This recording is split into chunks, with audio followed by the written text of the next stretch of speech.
Okay. Thank you very much. Are we ready? Yeah. Okay. Good evening to everyone here. So we are continuing the program with a very interesting panel conversation titled Leveraging Technology to Ensure Safety and Security. We have a very interesting panel here, composition, with esteemed guests here. We have Michael Bleches. Okay. We have Michael Bleches, who is the governor of the Data Security Authority here in Greece, and also MIT Media Lab director. Hi, Michalis. How are you? Hi, Elias. Very well. National Cybersecurity Authority, by the way. National Cyber. Okay. All right. You are going to create trouble for me because Data Protection Authority is totally different. Yes, you're right, and this is my mistake. I'm sorry. And Mr. Michael Mashuda, Policy Advisor, Office of Science and Technology from the U.S. Department of State. Thank you for being with us. And Professor Theo Trifonas, Professor of Infrastructure Systems and Urban Innovation, School of Civil Aerospace and Design Engineering, University of Bristol. Thank you for being with us. So I had prepared actually, a short intro, but since we know we are running out of time, actually, I will immediately dive to questions here. I guess, the title of the panel implies what we will talk about it. So I will start with Michael, because I know, Michael, that you're about to go to the Parliament, for a discussion on the bill, correct? Correct. All right, so I will start with you. In your experience, what are the biggest challenges cities face in integrating technology for safety and security, and how we can overcome them? Please, everyone has 3 minutes to reply to the question, so we can ask many. I think municipalities, the biggest problem, obviously, is staff with expertise at this point in time. And the ability to digest technology properly. By that, I mean that we tend to, via FOMO, fear of missing out, deploying things that we don't have a clear view of how to use. We are deploying a lot of sensors, for example, but we don't know how to use them effectively. We are deploying things without having thought about the security of those things, of those sensors. For example, cameras is a very good way. Cameras can be used in a variety of ways.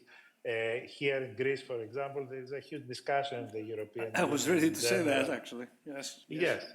So, because we don't have clear policies of how to use, we don't communicate properly of how to use those. The good thing is that you don't need always cameras to do something.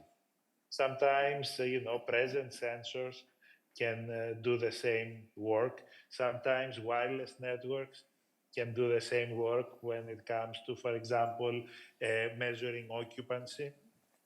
You don't need always a camera. In case that you have the camera, you have to think very carefully of who has access to that data, whether people really need access to the full video streams or certain features of the sensor. Are we using the right type of sensor for the right job? Are we actually thinking ahead? Are we trying to solve a real problem, or again, we are following blindly on the footsteps of others? So I'm bringing cameras up because in many ways, in a variety of contexts, you really don't need the camera to do the job. You can measure, for example, traffic in a variety of ways. If you have the cameras, nowadays you can actually use artificial intelligence to extract the data that you need, but you don't always need cameras. That's what I want the message to be. Because people think they always need cameras, but they don't always need cameras to do the right thing. So a clear plan, being the head of the cybersecurity authority, security by design in the system from the beginning, that's a very big issue in sensor networks. You have to think these days about security from the onset and not go and put it as an afterthought, as a patch. And if you do that, then dealing with the higher level authorities, it's going to be much, much easier. In general, there are tons of applications over there. So I'll give you an application of cameras that is, people don't think about. Cameras help a lot in the recycling business. I mean, there you need a camera sensor in order to figure out what is what, for example. And a variety of other applications that in the smart city context, from traffic management, predictive maintenance, health management in general of the population. There is a variety of things that municipalities can think about, but you always have to think holistically, and I urge everybody to think of security also, of cybersecurity, when they're designing the systems. I think this is becoming a major issue globally, actually, the cybersecurity. So I'm going to the second question immediately for you. Given that much of the technology used in urban safety systems is developed by private entities, how can national cybersecurity authorities foster stronger public-private partnerships to enhance cyber resilience while ensuring regulatory compliance? Well, that's the point of the NIS2 application law that we are discussing right now in the Parliament. We are trying to establish a baseline of security measures and a compliance framework, so that all people, all entities that deal with services that are, essential, we are prepared for the future, that are applying all these measures uniformly, and we can actually verify that these measures are being applied. We are striving to be the coordination point, the main point of contact when it comes to cybersecurity, and make sure that when we meet all these requirements, then the higher level authorities, like authorities, by higher level, I mean authorities that deal more with the application level or the data level, can actually be certain that they can focus on their part, which is data protection or privacy protection, because they can be sure that everybody's doing what they need to do for cybersecurity, which is a prerequisite for everything else. And we are trying to be the hub for the whole cybersecurity ecosystem in our country. And we are trying to raise the capability level of the country. Our first efforts have to do with training. Actually, Greece is trying to establish, we actually submitted a proposal to the European Union yesterday to establish a cybersecurity competency academy here, so that we can train, we will have the training ability for all the entities, because cybersecurity is something that affects everybody.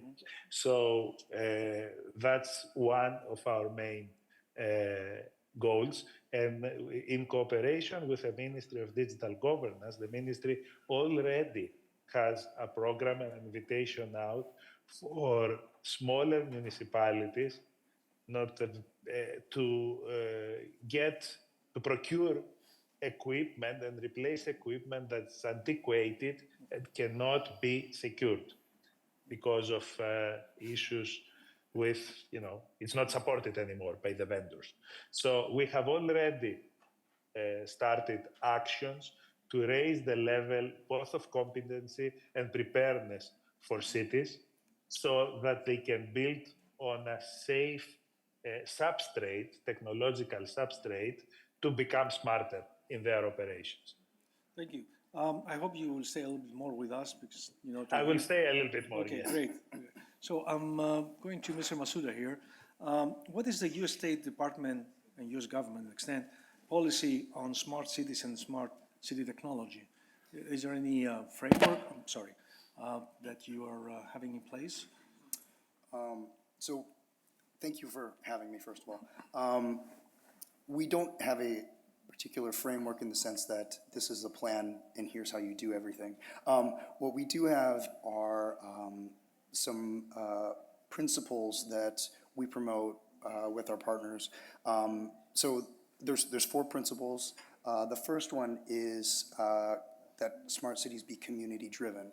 So that means that local government, local businesses, NGOs, community organizations and individuals be involved in the process of co-creation of their city and of integration of technology into their city. And that's really important because the local people, local businesses, residents, they understand, you all understand your problems better than maybe somebody from the outside.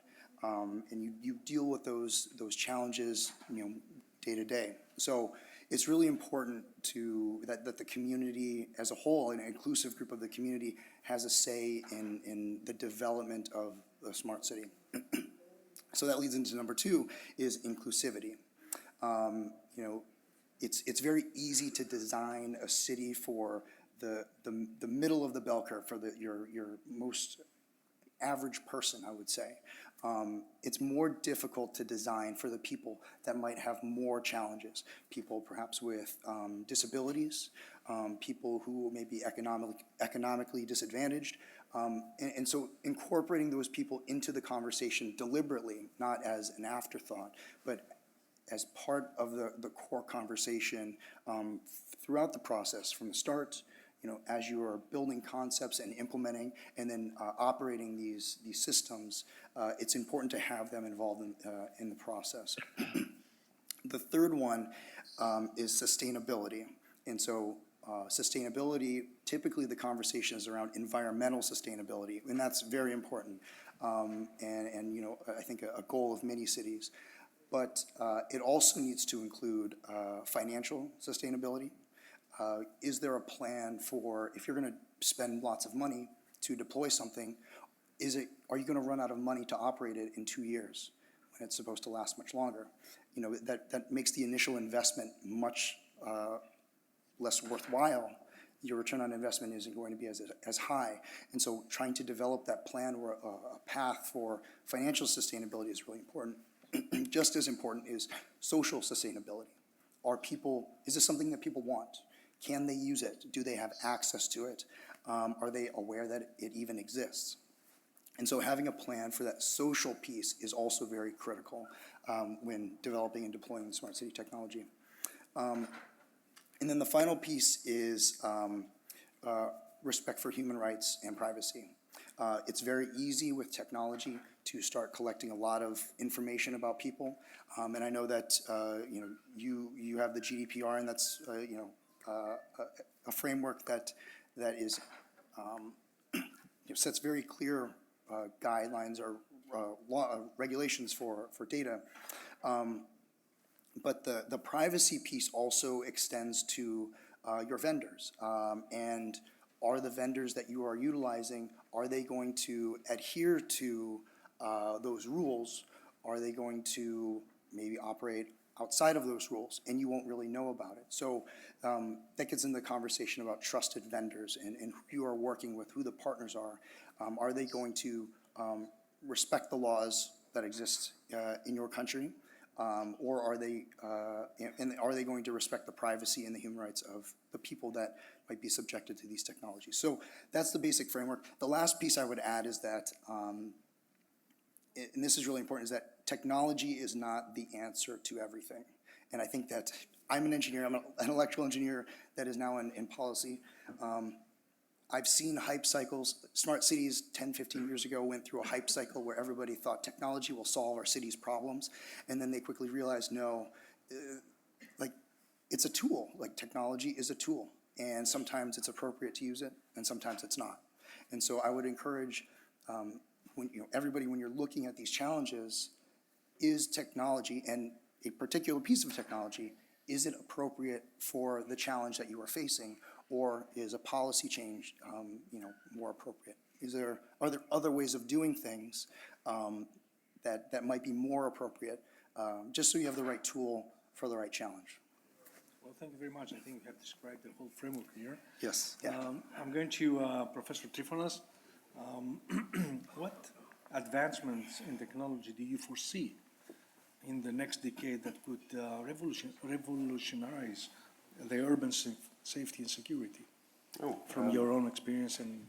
Well, we've heard a lot already about artificial intelligence and applications. I think the theme of last year's conference was around emerging technologies like that. And in terms of applications, I think we heard earlier, for example, visual analytics that are based on some natural language processing of video that comes from many cameras around the city, and the challenges that this could bring in the context of what we're discussing, how to make these systems trusted. So that's certainly on the top, I think, over the next 5-10 years. Applications of AI in the different sort of areas of management of the city.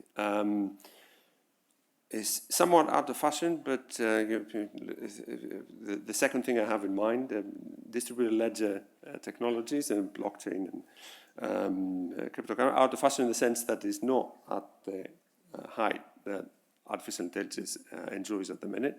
But I think because they can supply logistical infrastructure that can combine well with community energy initiatives or micro mobility, providing payment and also vehicle and user management infrastructures, that it is a technology that maybe potentially find a good use in the context of such city applications, because there was, its hype has been, and there was a lot of discussion, but I think outside the world of cryptocurrencies, there's not a great wealth of applications yet that will make it a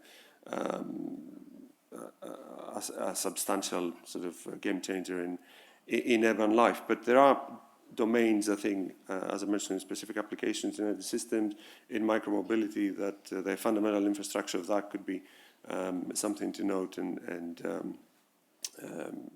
look for in the next 5 years or so.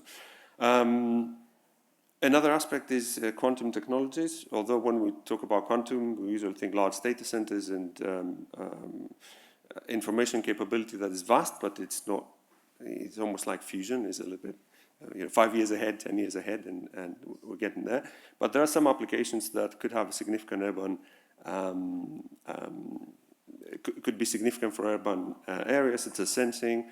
A lot of the new scanners in airports that allow us to walk through without sort of taking laptops, liquids and stuff out of our suitcases, are of these kind of technologies. And of course, they're all emerging, and the more they became more commercialized, the more they shrink in size, and they become more affordable to be produced en masse. There will be another application of technology that I think it could be over the next 5-10 years, something that will be more prominent in our everyday lives.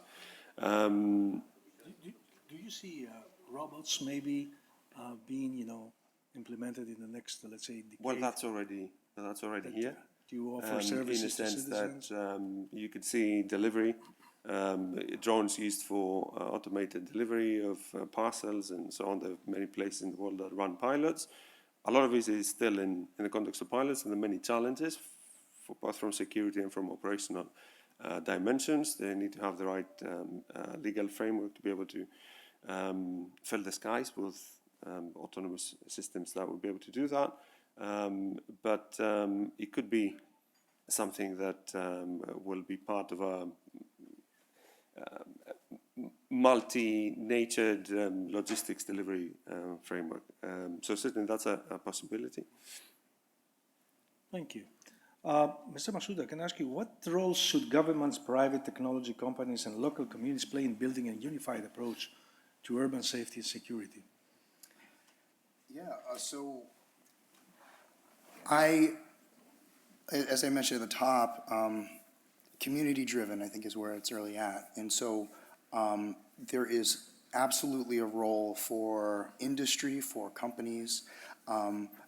I tend to recommend and advocate that industry and private companies be more of a supporting role. And so that leaders, that communities can really guide, like, what are the challenges that they're facing, and guide the solutions. It doesn't mean that the public sector knows what's available to them. That's really the role of the private sector, is to bring options to the table.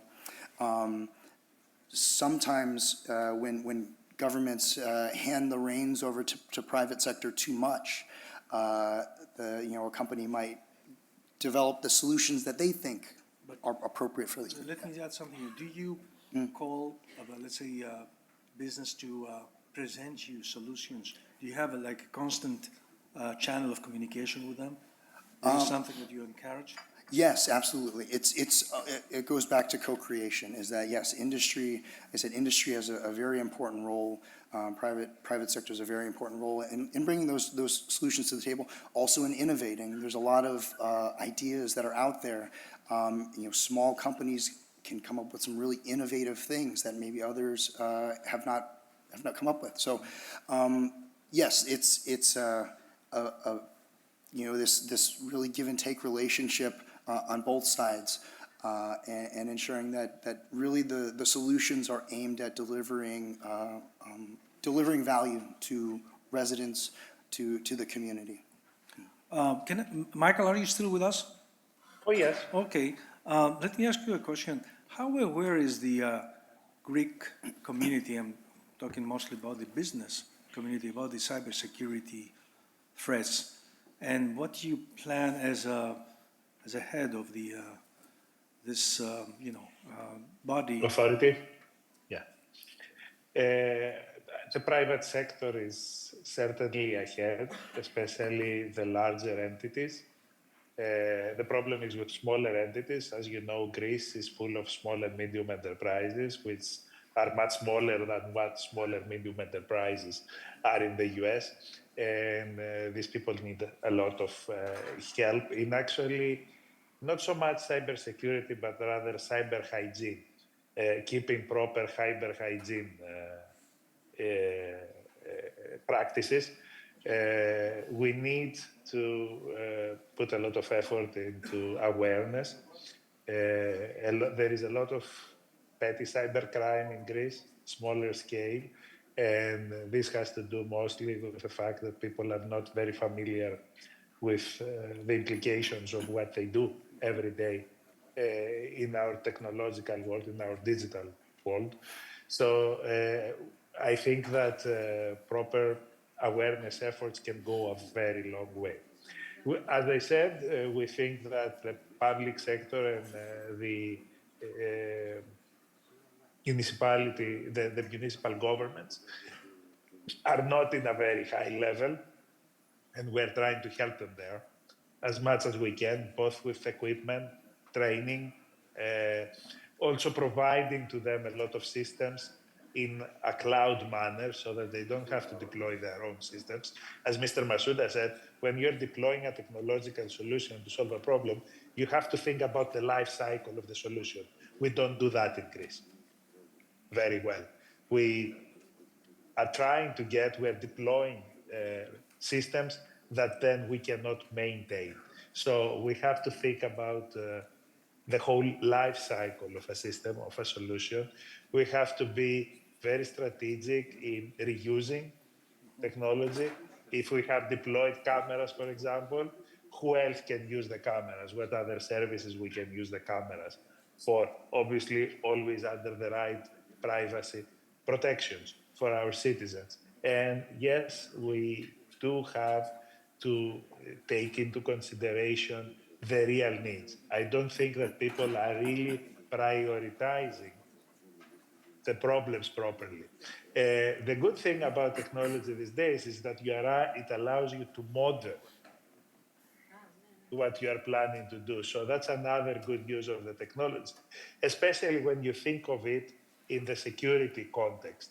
You don't have to do a real trial when very often you can actually, model the whole system working. And digital twins are becoming better and better. I think I have shown you at the Media Lab, there is a whole group that is dealing with modeling cities and making informed decisions.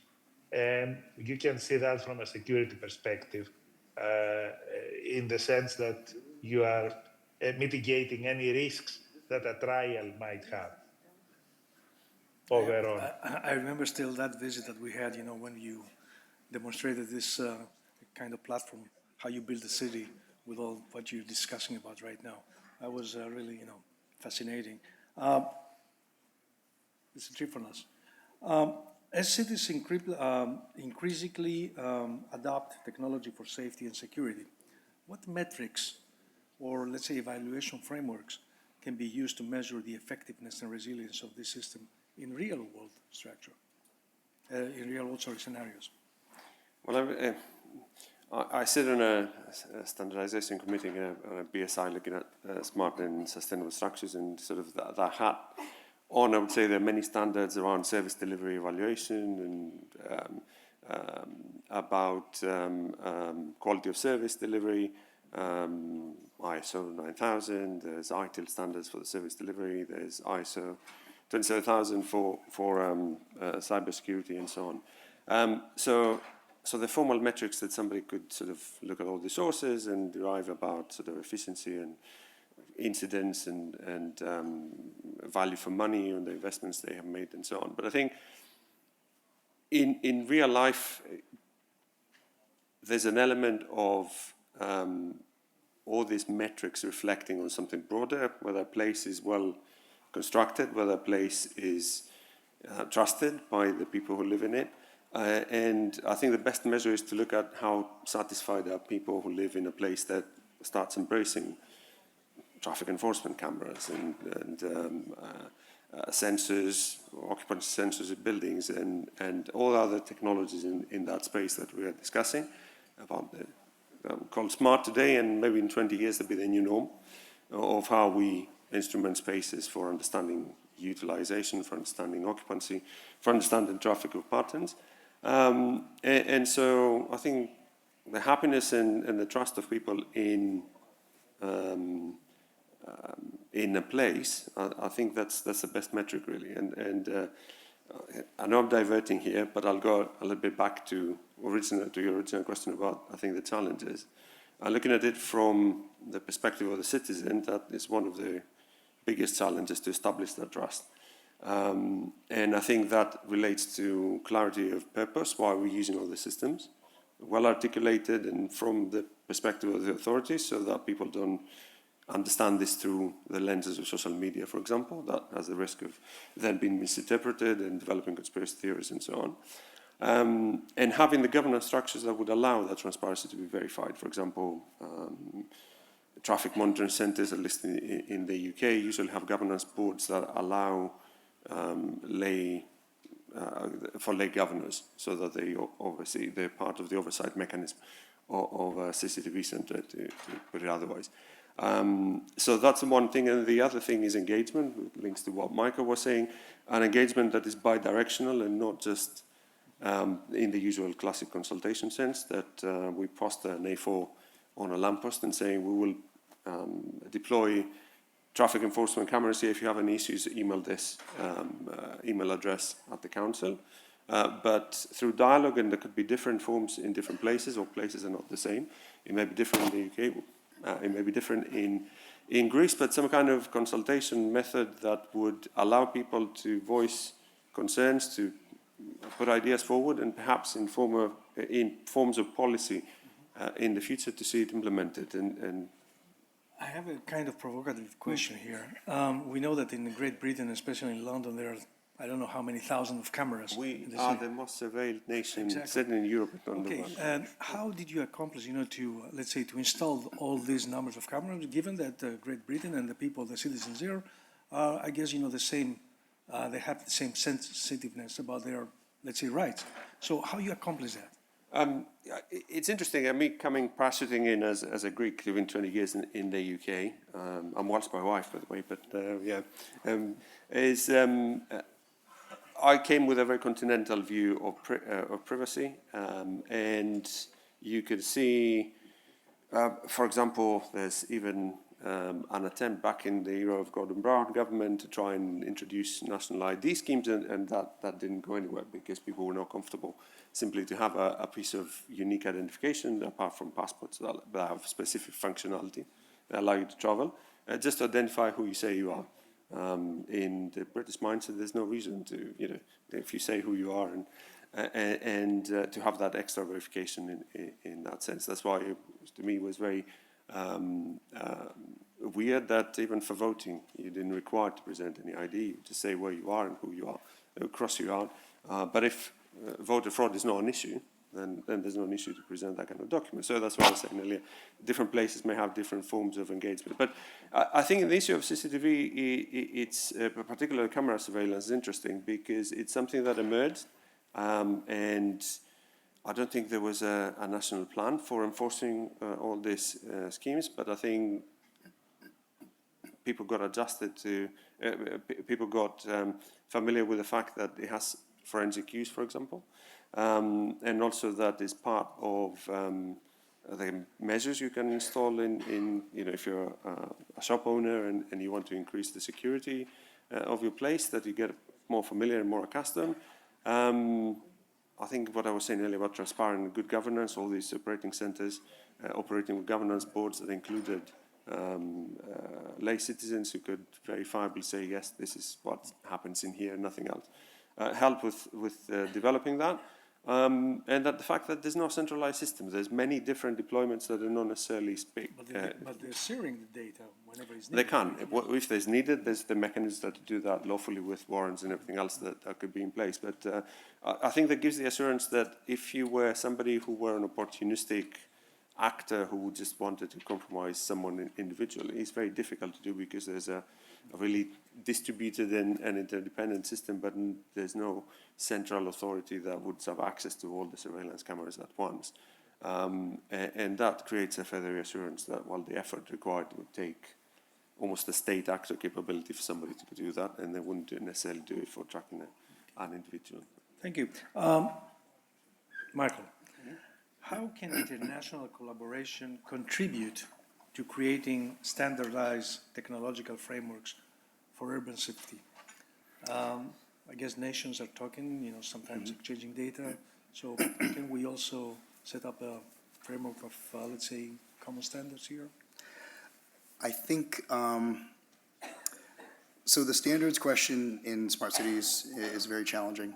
And I don't have a lot of time to get into it. Yeah, you can get another minute also. What I'll say is that I think international collaboration can help us converge onto what standards should be and what best practices should be. And so from a technological perspective, standards are very helpful. Interoperability can be incredibly helpful for the longevity of technology, and so that you can find pieces here and there that work together to deliver the services and meet your needs. I would say that the international collaboration piece, it's really about sharing knowledge, about trying to help one another, our communities learn how to do these things. One of my goals is, in international outreach is not just to say, hey, we're the United States, here's how you should do it. No, we want to learn from what is happening around the world, because there are a lot of communities doing really great things around the world, and we want to bring that knowledge back to the United States to help us as well. And so I think really trying to learn from the international community, and then work towards better cities, better communities that integrate technology in an effective way, in a sustainable way, that's a good path forward for everybody. Well, thank you. Actually, it took only 1 minute, to answer. So I think we run out of time here. I want to thank you, gentlemen, all of you. Michael, thank you for being with us. Probably he departed. So thank you again, and we're moving to the next one. Okay. Thank you.